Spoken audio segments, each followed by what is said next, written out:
সুপ্রিয় দর্শক মণ্ডলী, সবাইকে প্রীতি এবং শুভেচ্ছা জানিয়ে শুরু করছি মোহনা টেলিভিশনের নিয়মিত আয়োজন মেঘনা বাংলা গ্রুপ শীর্ষ সংবাদ।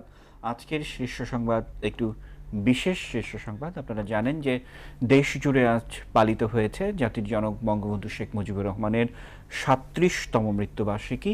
তার এই ৩৭তম মৃত্যুবার্ষিকীতে দাঁড়িয়ে আমরা আজকে একটি মূল্যায়ন করার চেষ্টা করব এই প্রজন্ম কিভাবে বঙ্গবন্ধুকে মূল্যায়িত করেছে, পাশাপাশি সে সময়ে যিনি খুব কাছ থেকে দেখেছিলেন তিনি ৩৭ বছর পর তার মূল্যায়ন কি, এ বিষয়ে আমাদের সেটে কথা বলার জন্য উপস্থিত আছেন মেজর অবসরপ্রাপ্ত জিয়াউদ্দিন। তিনি সে সময়কার সামরিক কর্মকর্তা ছিলেন।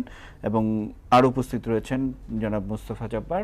তার নতুন করে কোনো পরিচয়ের দরকার হয় না অন্তত আমাদের কাছে, সেটা আমরা বারবার তিনি আমাদের অনুষ্ঠানে আসেন, নানা বিষয়ে তিনি বিশ্লেষণ দিয়ে থাকেন। এবং আজকে এই প্রজন্মের ভাবনা তিনি কিভাবে দেখেছেন সেটি নিয়ে কথা বলবো।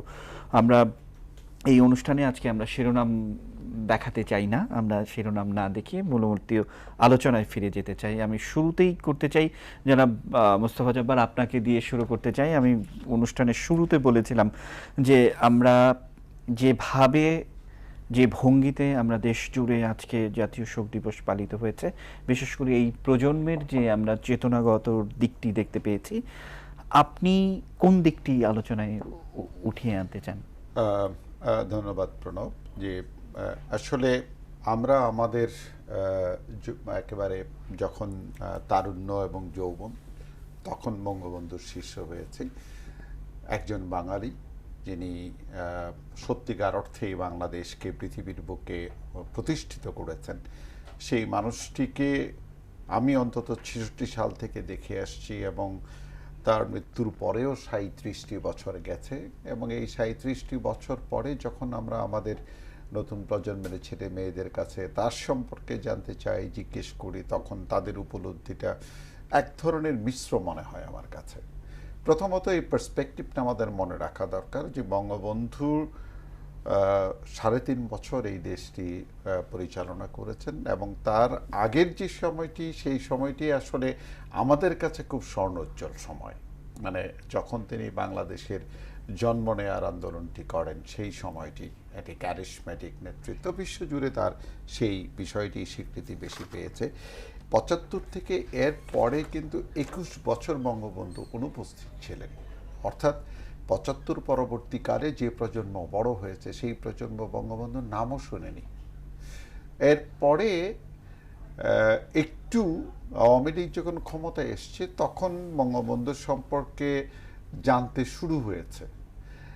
যখন বঙ্গবন্ধু হত্যাকাণ্ডের বিচার হয়েছে, তখন এটি ভালোভাবে আসলে আরেকটু জানার সুযোগ হয়েছে। আমার কাছে মনে হয়েছে যে এখন আমাদের যে সব নতুন প্রজন্মের লোকেরা আছে, তারা বোধহয় বঙ্গবন্ধু সম্পর্কে একটু বেশি জানার চেষ্টা করছে। এবং বিশেষ করে আমি মনে করি যে একটি অসাধারণ কাজ হয়েছে বঙ্গবন্ধুর অসমাপ্ত আত্মজীবনী প্রকাশ করে, যার মধ্য দিয়ে আসলে প্রকৃত মানুষটাকে চেনা যায়, জানা যায়, দেখা যায়, বোঝা যায়। এবং এখন আমরা যেভাবে বঙ্গবন্ধুকে দেখার চেষ্টা করছি অথবা যেভাবে তুলে ধরতে পারছি, এটা আসলে একজন জাতির জনকের জন্য দেশ স্বাধীন হওয়ার ৪২ বছর পরে যে বিষয়গুলো আমাদেরকে এখন বলতে হচ্ছে, এই বিষয়গুলো আসলে আমাদের বলা উচিত না। মানে এখন এই বিষয়গুলো নিয়ে আলোচনা করতে হচ্ছে, যেটি উচিত ছিল আমাদের বঙ্গবন্ধু থাকাকালই আসলে আরও অনেক ব্যাপকভাবে আলোচনা করা। এই জায়গাটাতে আমার কাছে মনে হয়েছে যে এটি বঙ্গবন্ধু বাংলাদেশের রাজনীতির একটি ষড়যন্ত্রের শিকারে পরিণত হয়েছেন। তার কারণটি হচ্ছে যে ৭৫-এ তাকে হত্যা করা হয়েছে ষড়যন্ত্রের মাধ্যমে, এবং স্পষ্টভাবে আজকে এই বিষয়টি খুব স্পষ্ট হয়েছে, সকলের কাছে হয়েছে যে বাংলাদেশের জন্মটাকে ঠিক উল্টা দিকে নিয়ে যাওয়াটা, এটি ছিল বঙ্গবন্ধু হত্যার মূল কারণ। অর্থাৎ যাকে আমরা প্রতিবিপ্লব বলি, যাকে আমরা মনে করি যে গণপ্রজাতন্ত্রী বাংলাদেশকে ইসলামিক রিপাবলিক অব বাংলাদেশ ব্র্যাকেটে পাকিস্তান এটি তৈরি করা যায় কিনা, সেটিরই একটা চেষ্টা, এবং মূল চেষ্টাটা সেইটা, মানে এইটা ধারাবাহিক। আমি আসবো আপনার কাছে। আমি একটু জিয়াউদ্দিন আপনার কাছে আসতে চাই। আমি এর আগে আপনার একটি সাক্ষাৎকার আমি গ্রহণ করেছিলাম, সেখানে কিন্তু আপনি বলেছিলেন যে আপনি সকাল ১০টায় ১৯৭৫ সালের ১৫ই আগস্ট সেই বাড়িতে আপনি বঙ্গবন্ধু প্রবেশ বাড়ি। করেছিলেন 32 নম্বর সেই বাড়িতে, এবং যেই দলটি ছবি চিত্র ধারণ করছিল, যেটি আমরা আমাদের মোহনা টেলিভিশনের খবরে দেখিয়েছি বা বিভিন্ন প্রামাণ্যচিত্র দেখিয়েছি, সেই চিত্র ধারণ করার সময় সেই টিমের সঙ্গে আপনি ছিলেন। আমি 37 বছর পর আবারও সেই স্মৃতিচারণা আপনার কাছ থেকে একটু শুনতে চাই মোহনা টেলিভিশনের দর্শকদের জন্য। জি। ধন্যবাদ আপনাকে প্রণবদা। আজকে ইতিহাসের অতল তলে তলিয়ে যাওয়া ষড়যন্ত্রের রাজনীতির শিকার এদেশের গণমানুষের অধিকার প্রতিষ্ঠার প্রতিবন্ধক স্বার্থান্বেষী মহল, কালোবাজারি, দুর্নীতিবাজ, ব্ল্যাক মার্কেটিয়ার্স, সিভিল মিলিটারি ব্যুরোক্রেসির একটা অংশ, যারা বঙ্গবন্ধুকে হত্যার মধ্য দিয়ে বেনিফিশিয়ারি, এবং আজকে তারা আঙুল ফুলে কলা গাছ নয়, তাল গাছ কিংবা তার চেয়েও বড় হয়েছেন। তাদেরই কীর্তি ছিল মুক্তিযুদ্ধের শুরুতে, শুরুর আগেও এবং শুরুর পরেও। বাংলার এই মুক্তিকামী মানুষের এই প্রিয় মানুষটিকে, নিঃস্বার্থ মহাপ্রাণ একটি দরদি মানুষকে হত্যা করার প্রচেষ্টা বারবার তারা করেছে। ভাই বলেছেন 21 বছর তিনি অনুপস্থিত ছিলেন, কিন্তু উনি বলেননি যে কেন অনুপস্থিত ছিলেন। হয়তো আলোচনার মধ্যে এটা একটু গ্যাপ হয়ে গেছে। উনি অনুপস্থিত, ওনাকে রাখা হয়েছিল ইতিহাসকে বিকৃত করার জন্য। বাংলাদেশের স্বাধীনতাকে কখনো কখনো দেখানো হয়েছে বেঙ্গল রেজিমেন্ট এবং পাঞ্জাব রেজিমেন্টের মধ্যে যুদ্ধের ভাইয়ে ভাইয়ে একটা ভুল বোঝাবুঝির অংশ। এটাও প্রতিভাত করার চেষ্টা করা হয়েছে, এটাও প্রতিষ্ঠা করার চেষ্টা করা হয়েছে। মুক্তিযুদ্ধ যে বঙ্গবন্ধুর নেতৃত্বে আপনার বহুদিন ধরে, প্রায় 2 যুগ ধরে তিলে তিলে তিলে তিলে সঞ্চিত সমস্ত ক্ষোভ বিক্ষোভ, মানুষের অধিকার, মানুষের রক্তদান, এইসব মিলিয়ে যে বঙ্গবন্ধু মুক্তিযুদ্ধ থেকে নিয়ে গেছেন, এইটাকে মুছে ফেলার চেষ্টা হয়েছিল। আজকেও যে হচ্ছে না তা নয়। একটা কথা বলতে চাই যে বঙ্গবন্ধু মুজিব 6 দফা দিয়েছিলেন, আর লেনিন রাশিয়ায় সোভিয়েত বিপ্লব করেছিলেন। এই দুটো বিপ্লবের মধ্যে আমি মাঝে মাঝে একা একা চিন্তা করি, ভাবি যে একটা বিরাট সাদৃশ্য আছে। 6 দফা দিয়ে বঙ্গবন্ধু কিন্তু দলীয় পর্যায়ে খুব ভালো অবস্থান প্রথমে পাননি, বা দলের ভিতর থেকে তার একটি বিরোধিতা ছিল। আমি এই প্রশ্ন আমি আবারও শুনতে চাই আপনার কাছে, কিন্তু আমি যে প্রশ্নটি মোহনা টেলিভিশনের অগণিত দর্শকদের শোনাতে চাই আপনার কণ্ঠে, সেটি হচ্ছে যে আপনি যখন সকাল 10টায় সেই বাড়ির ভিতরে ঢুকলেন, আমি সেই বর্ণনাটা আপনার মুখ থেকে শুনতে চাই। এটা হলো যে আমি ওই দিন ভোরে বঙ্গবন্ধুর বডিগার্ড ছিলাম।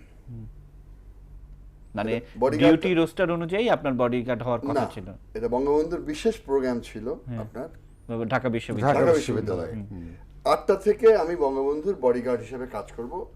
I am fully armed. হ্যাঁ, অন্যদের কাছে যে অস্ত্র শস্ত্র, তার কিন্তু গোলাগুলি নেই, তাদের কাছে ওই রাইফেল এলএমজি কিন্তু ওই লাঠির মতো, গুলি ছাড়া। হ্যাঁ, আই ওয়াজ ফুলি আর্মড। আমি এর আগেও 2বার বঙ্গবন্ধুর বডিগার্ড ছিলাম। I was fully armed with ম্যাগনামস।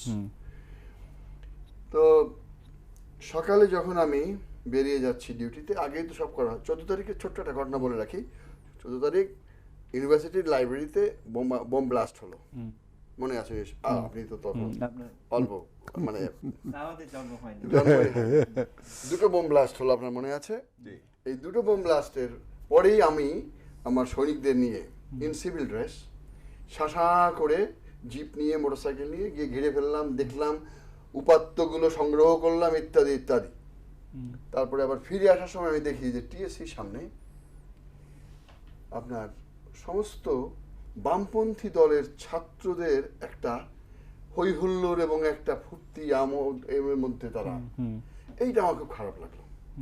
গোয়েন্দার কাজ করার জন্য আমি ঢাকা নিতে যেতাম, এবং তারা জানা সত্ত্বেও কখনো আমাকে কিছু বলতো না, কারণ জানতো যে মুক্তিযুদ্ধের আমি একজন কমান্ডার। তাই তো এই তাদের এই এটা আমার ভালো লাগেনি। আমি ব্রিগেডিয়ার রৌফকে এসে বললাম, ডিজিএফ, আমি বললাম স্যার এই ঘটনা, তো আমার মনে হয় যে মানে ডিজিএফআই তিনি কি মুক্তিযোদ্ধা ছিলেন? না, পাকিস্তান ফেরত।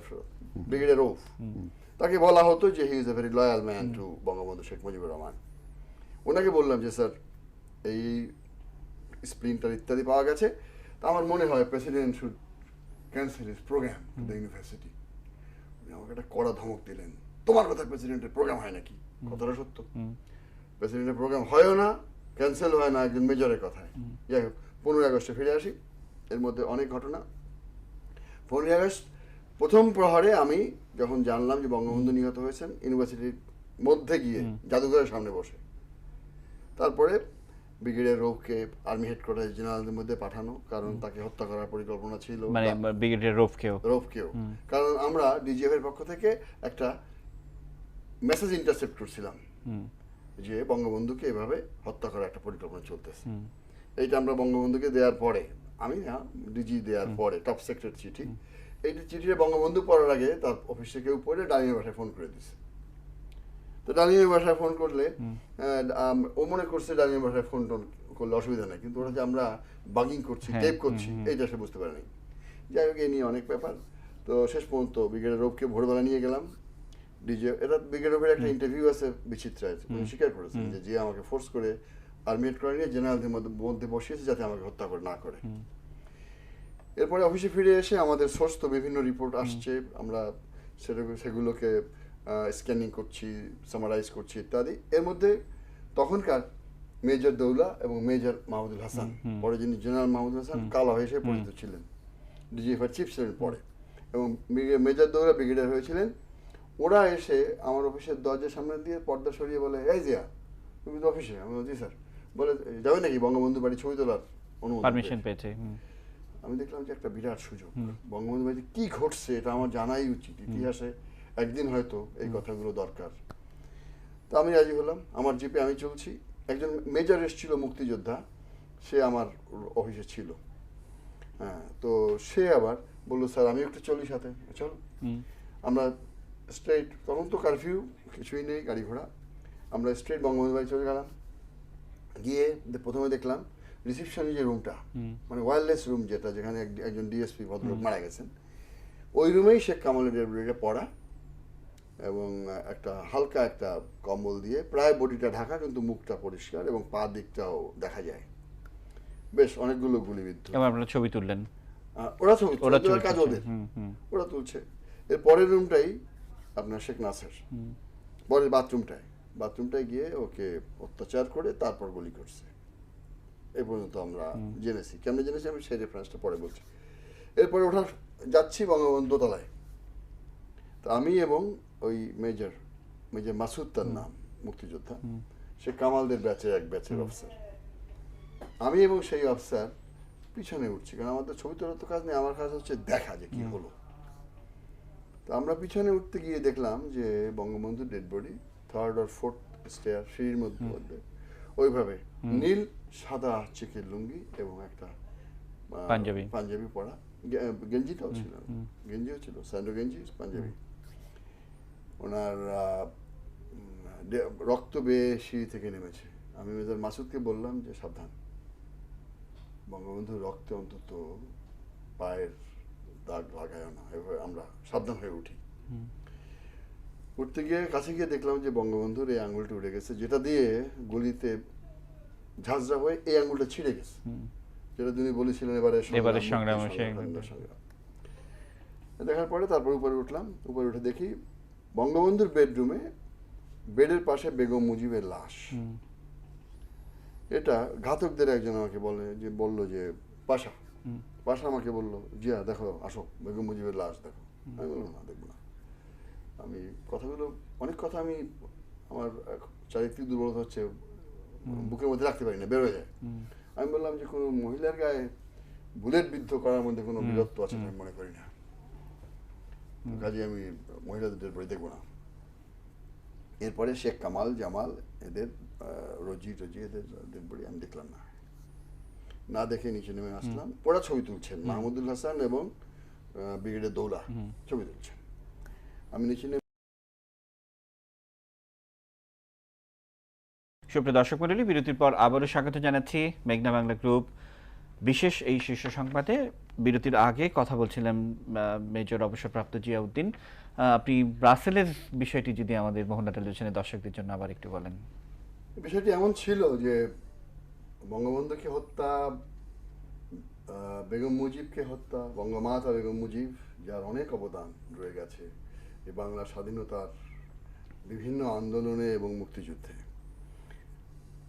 এদের মৃত্যু, বড় ভাইদের মৃত্যু রাসেল নিজেই দেখেছে। তো রাসেল এবং শেখ নাসেরকে নিচে বাড়ির সামনে নামিয়ে দাঁড় করে রাখা হলো। তো শেখ নাসের বলছিলেন আমাকে একটু পানি খান, কাঁপছিলেন এবং বলছিলেন পানি খান, বড় ভাইকে মেরে ফেলছে, সব পরিবারের সবাইকে মেরে ফেলছে, এটা তিনি বুঝে ফেলছেন কোনো না কোনোভাবে, এটা আমি জানি না কেমনি বুঝছেন। কিন্তু রাসেল বারবার চিৎকার করে বলতেছিল আব্বুর কাছে যাব, আম্মুর কাছে যাব, আব্বুর কাছে যাব, আম্মুর কাছে যাব। তো প্রথমে কালো পোশাক পরা একজন মেজর র্যাঙ্কের অফিসার, সে ওই শেখ নাসেরকে পানি খাওয়াতে নিয়ে যেতে বললেন। তো ড্রয়িং রুম কিংবা রিসেপশন রুমের পাশেই, পিছনেই যে বাথরুমটা, ওইটার মধ্যে শেখ নাসেরকে নিয়ে অত্যাচার করা হয় প্রচণ্ডভাবে এবং তারপর তাকে গুলি করা হয়। আমি দেখলাম যে শেখ নাসেরের ডেড বডিটা ওই কমোডের উপরে কাঁথ হয়ে পড়ে আছে। তো শেখ রাসেলের ব্যাপারটা যখন আসলো, শেখ রাসেল যখন বলছিল আব্বুর কাছে যাব, আম্মুর কাছে যাব, তখন আবার ওই ব্ল্যাক ড্রেসড মেজর সে একজন সৈনিককে বলল যে যাও, একে তার বাবা মার কাছে নিয়ে যাও। তো ঘুরেই যে সিঁড়ির দরজাটা আছে ওই দিকটায় নিয়ে গিয়ে প্রথমে রাসেলকে বেয়নেটিং করা হয়। বেয়নেটিং করে বেয়নেট যে বেরিয়ে আসে, আপনারা নিশ্চয়ই দেখেছেন যে বেয়নেটের পিছনে উল্টো দিকটায় একটা কাঁটার মতো থাকে, ওই কাঁটায় বেঁধে রাসেলের বুকের কলজার একটা অংশ বেরিয়ে এসেছিল। তারপর রাসেলকে গুলি করা হয়। এই নৃশংসতার ব্যাখ্যার কোনো ভাষা নেই। আমি একটু মোস্তফা জব্বারের কাছে আসতে চাই। এই নৃশংসতা আমরা বারবার আমাদের শুনতে হয়েছে, বঙ্গবন্ধুর বিচার যখন চলছে তখনও আমরা দেখেছি। এবং সবচেয়ে বড় কথা, এই নৃশংসতার পিছনে যিনি, আপনারা জানেন যে অ্যান্তনিও ম্যাসকারেন্সের সঙ্গে খুনিরা তাদের ইন্টারভিউতে বলেছে যে 28শে মার্চ তারা সে সময়ে সামরিক বাহিনীর তিনি ডেপুটি চিফ, তার বাসায় বৈঠক করেছেন। আপনি কি মনে করেন যে এই বিভৎসতার জন্য তাকে আসামির কাঠগড়ায় দাঁড় করানো উচিত? প্রণব, বিষয়টা আসলে আমরা কি কারণে এখনো পর্যন্ত সঠিক জায়গাটা চিহ্নিত করতে পারছি না, এটা আমি ঠিক জানি না।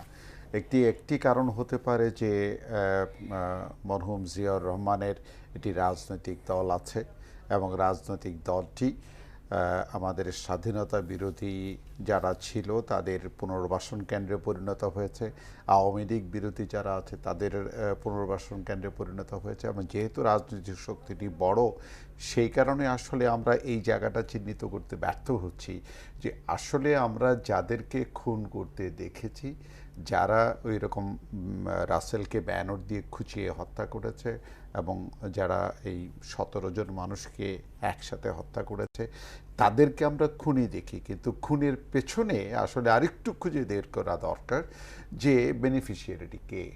পরবর্তীকালে যেই ঘটনাটির জন্য বঙ্গবন্ধুকে হত্যা করা হয়, রশিদ খুব স্পষ্টভাবে কিন্তু বলেছে তার সাক্ষাৎকারে যে আসলে বঙ্গবন্ধু এমন একটা মানুষ, যে মানুষটি যদি জীবিত থাকে তাহলে এই প্রতি বিপ্লবের যে পরবর্তী ঘটনা, এটা তাদের নিয়ন্ত্রণে রাখার কোনো ক্ষমতা নেই, এবং এটা সত্য। সুতরাং পরবর্তীকালে বেনিফিশিয়ারি যেটা হয়েছে, তার বেনিফিশিয়ারি একটি হচ্ছে যে ডেপুটি মার্শাল অ্যাডমিনিস্ট্রেটর, তারপরে গিয়ে যেটা দেওয়া হচ্ছে সামরিক আইন প্রশাসক, এবং পরবর্তীকালে 21 বছর যাবত আসলে ওই একটি ধারাবাহিকতা এসছে।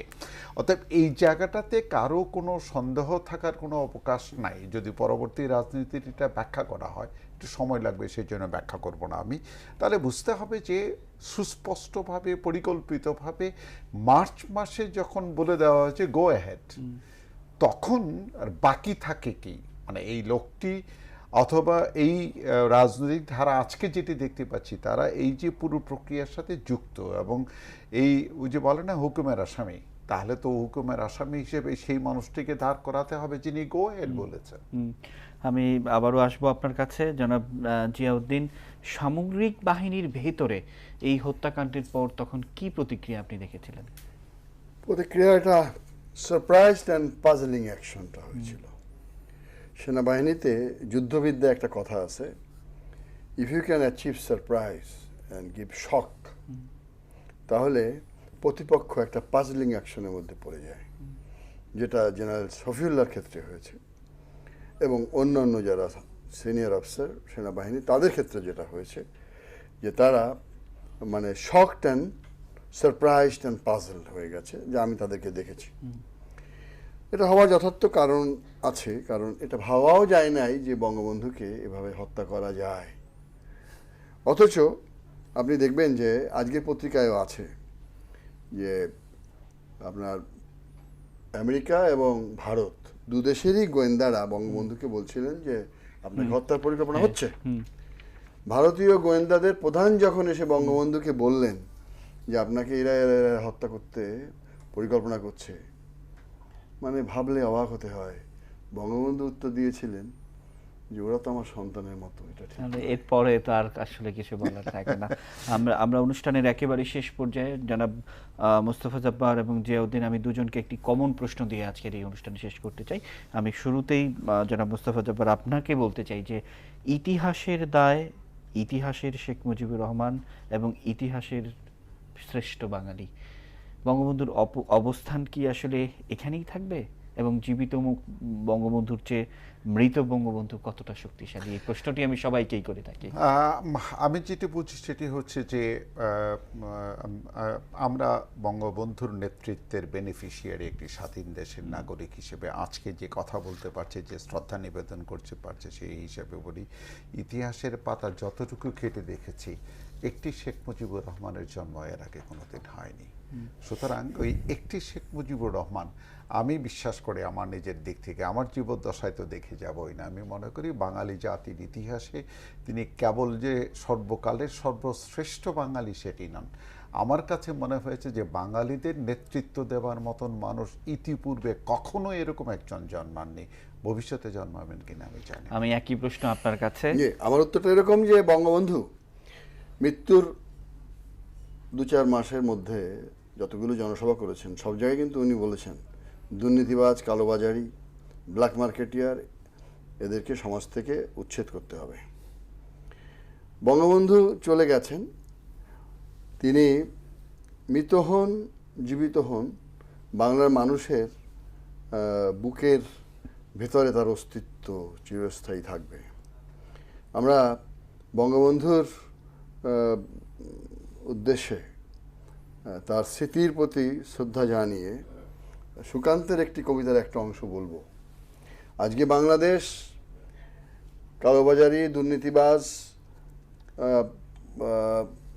এই ধরনের যারা মুনাফাখোর, যারা আঙুল ফুলে তালগাছ হয়ে গেছে, তাদের হাত থেকে রক্ষা করতে হলে বঙ্গবন্ধুর প্রকৃত আগমন কিংবা তার সৈনিকদের আগমন দরকার, যারা সত্যিকার অর্থে একেবারে শেষ কবিতাটা বলতে পারবো না, প্লিজ আপনি শেষ করেন। কবিতাটা হচ্ছে, হে মহামানব একবার আসো ফিরে, শুধু একবার এসে ভিড় করো এই গ্রাম নগরের ভিড়ে, এখানে মৃত্যু হানা দেয় বারবার, লোকচক্ষুর অন্তরালে জমেছে অন্ধকার, এই যে আকাশ দিগন্ত মাঠ, স্বপ্নে সবুজ মাটি, নীরবে মৃত্যু ঘেরেছে এখানে ঘাটি। এই মৃত্যুর ঘাটি থেকে যদি বাংলার মানুষকে, বাংলাদেশকে উদ্ধার করতে হয়, তাহলে বঙ্গবন্ধুকেই দরকার। তিনি জিয়াউদ্দিন এবং মোস্তফা জব্বার আমাদের এই অনুষ্ঠানের সময় দেওয়ার জন্য আপনাদের অসংখ্য ধন্যবাদ। সুপ্রিয় দর্শক মণ্ডলী, এই অনুষ্ঠানটি প্রতিদিন সকাল 7:45 পুনঃ প্রচারিত হয়, দেখবেন আশা করি। সে পর্যন্ত ভালো থাকবেন, শুভরাত্রি।